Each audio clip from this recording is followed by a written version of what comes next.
नमस्कार दोस्तों, जय हिंद, जय भारत। दोस्तों, आज हम इस वीडियो में जानेंगे निबंध लेखन। निबंध का विषय है रक्षा बंधन। इससे संबंधित प्रश्न मध्य प्रदेश की बोर्ड व लोकल परीक्षाओं में पूछे जाते हैं, इसलिए आपको ये वीडियो ध्यानपूर्वक देखना चाहिए। या फिर पूछा जा सकता है कि रक्षाबंधन विषय पर एक अनुच्छेद लिखिए। तो हम शुरू करते हैं। तो सबसे पहले आप रूपरेखा जमा लीजिए। रूपरेखा का पहला बिंदु है प्रस्तावना अर्थात भूमिका। दूसरा बिंदु है पौराणिकता। तीसरा बिंदु है भाई बहन के प्रेम का प्रतीक और अंत का बिंदु है निष्कर्ष अर्थात उपसंहार। तो निबंध की विषय वस्तु लिखने से पहले हम कुछ पंक्तियां देखते हैं। रक्षा सूत्र बांधकर बहनें माथे तिलक लगाती हैं, थाल सजाकर करे आरती मुंह मीठा करवाती हैं। कभी शची ने इंद्रदेव को पहली राखी बांधी थी, श्रावण मास पूर्णिमा तिथि रक्षाबंधन कहलाती है। अब हम देखते हैं प्रस्तावना। भारतीय हिंदू, हिंदू आपको इस प्रकार लिखना है दोस्तों। भारतीय हिंदू समाज प्रमुख रूप से 4 वर्गों में बटा है। ब्राह्मण, क्षत्रिय, वैश्य और शूद्र। इन चारों के अलग अलग 4 सामाजिक त्योहार सुनिश्चित किए गए हैं, जो क्रमशः रक्षाबंधन, दशहरा, दीपावली और होली हैं। हिंदू समाज के ऐक्य के कारण चारों वर्ण इन त्योहारों को एक साथ मिलकर श्रद्धा और विश्वास के साथ उल्लासपूर्वक मनाते हैं। रक्षाबंधन या राखी का त्योहार भारतवर्ष में बड़ी श्रद्धा और उल्लास के साथ मनाया जाता है। अब हम देखते हैं पौराणिकता। रक्षाबंधन के साथ पौराणिक प्रसंग जुड़ा हुआ है। एक बार देवताओं तथा असुरों में संग्राम छिड़ गया। देवता हारने लगे तथा असुर देवों पर भारी पड़ने लगे। असुर मतलब था राक्षस। इससे देवता बहुत चिंतित थे। एक दिन देवराज इंद्र अपने गुरु बृहस्पति से विचार विमर्श कर रहे थे।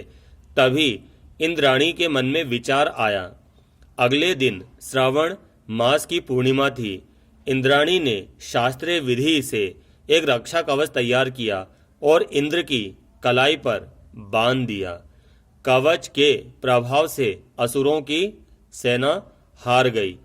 तभी से पुरोहित अपने यजमानों को, बहनें अपने भाइयों को राखी बांधती हैं और उनकी सुख समृद्धि तथा रक्षा की मंगल कामना करती हैं। अगला बिंदु है भाई बहन के प्रेम का प्रतीक। रक्षाबंधन भाई बहन के प्रेम का प्रतीक है। श्रावण मास की पूर्णिमा को बहनें थाल सजाकर रोली, चंदन, दही के साथ अपने भाइयों के माथे पर टीका करती हैं, उनकी कलाई पर रक्षा सूत्र बांधती हैं, उन्हें मिष्ठान खिलाती हैं और उनके दीर्घजीवी होने की कामना करती हैं। इसके बदले में भाई बहन की रक्षा करने का वचन देते हैं और दक्षिणा भी देते हैं। हर्ष उल्लास के साथ इस त्योहार को मनाया जाता है।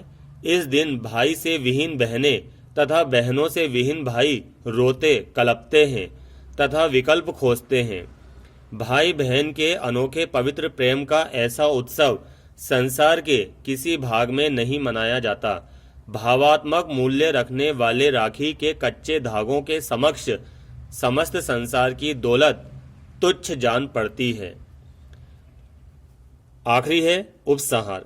राखी पर्व का अपना ऐतिहासिक महत्व भी है, यानी कि ये तो पौराणिक महत्व था, ऐतिहासिक वाले इतिहास में भी महत्व है। यह जाति और धर्म की सीमा से परे है।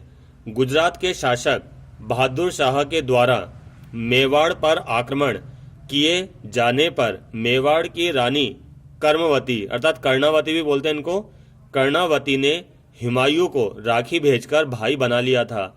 हुमायूं बहन की लाज रखने के लिए तुरंत मेवाड़ पहुंचा। यह घटना इस पर्व की भावात्मक महत्ता का परिचय देती है कि एक मुस्लिम राजा ने हिंदू बहन की रक्षा की। रक्षाबंधन त्योहार आपको इस प्रकार लिखना है दोस्तों, एक मात्रा वाला। रक्षाबंधन त्योहार को शास्त्रों में उपाकर्म कहा जाता है। यह त्योहार भारतीय संस्कृति की झलक दिखाता है। हमें इसे उल्लास के साथ मनाना चाहिए। धन्यवाद दोस्तों।